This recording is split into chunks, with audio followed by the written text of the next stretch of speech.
I live in a very historical district. Even those houses, they still have the old slave quarters in the back. They're actually underground tunnels in a lot of the homes and communities where I'm from that the servants that worked inside of the houses had to take to get to and from. My name is John Black. I'm originally from southern West Virginia, a town called White Sulphur Springs, but I've been gone since I was 16, so I've been gone for a while. But I've never been to West Virginia. I don't know if right, it's very different than Virginia, right. being what's it? What was it like growing up out there? What was your neighborhood like? It's definitely different. Um, my neighborhood is it's very low key, if you want to say. It's like very country, as you very rural area. Um, I'm actually like a sixth generation, born and raised in the same town. So my family lineage is from the exact same town, pretty much traced back to the slavery days. Like for instance, when I was like 6, I was at my grandmother's great grandmother's birthday. That was 103. You know, she was born a child of slaves, and that's the same town that I was born and raised in. So yeah, I'm sixth generation, very small, no culture, predominantly 99% white. And then, the only other, black community or people that are like me and my family that have lived there since pretty much over 100, 200 years. In New York, everybody is an immigrant. Was that was that different for you when you came to New York? Everybody having a a different like background, or like now everybody has an accent or they speak another language. Was that like culturally shocking for you? Yeah, but it was almost like I kind of already knew that I was gonna like it, even though I didn't know I was gonna what the experience was gonna be like.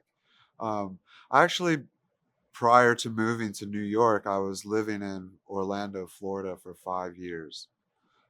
So again, it's pretty much the same kind of thing from West Virginia, the same kind of community. So yeah, moving here was just like, you know, fresh air and just being able to really see the cultures, walk around, see just different. I mean, you can basically walk the globe in one borough. Going to Queens, you're able to just like, you can go all Asia, Middle East, Russia, Europe. So for that, I loved it. And then I was a kid, kind of came up on the real world. So I kind of always had this like, this idea of, and then, all Hollywood is based in New York. So there's all these things, but I never even visited until I moved. So it was way different from me. I just kind of pulled up one day and then still here 14 years later. Were you trying to escape West Virginia? I know sometimes Ah, people grow up man. in small towns. They're Boy, like, you have no clue. I was trying to get out of there as quick as I could. And I actually, at 16, going into high school, I was eligible to like have a conversation with my mom, and I dropped out at 16. So then I went and got my GED. And then I was already doing like, my associate's degree while my class was still like in 11th grade. So then that's kind of, I just felt a little different. They weren't really able to like understand, the youth at that time. A lot of teachers that I would have had in high school, my mom had when she was in school. So there was just like this miscommunication within that like educational academic world for me. So yeah, I was ready to go as soon as I knew I could go. I was ready. you talk about your family living in the same town for so long, um, and wanting to get out. When we typically hear about the South, we hear a lot about, like, living in New York. You hear a lot about the racism. Was that something that you had to deal with Yeah. growing up? Yeah, I mean, to be completely fair, it's like it's actually you really see the time because in New York, I don't think you don't or any northern states for that matter, you don't really get to see this firsthand.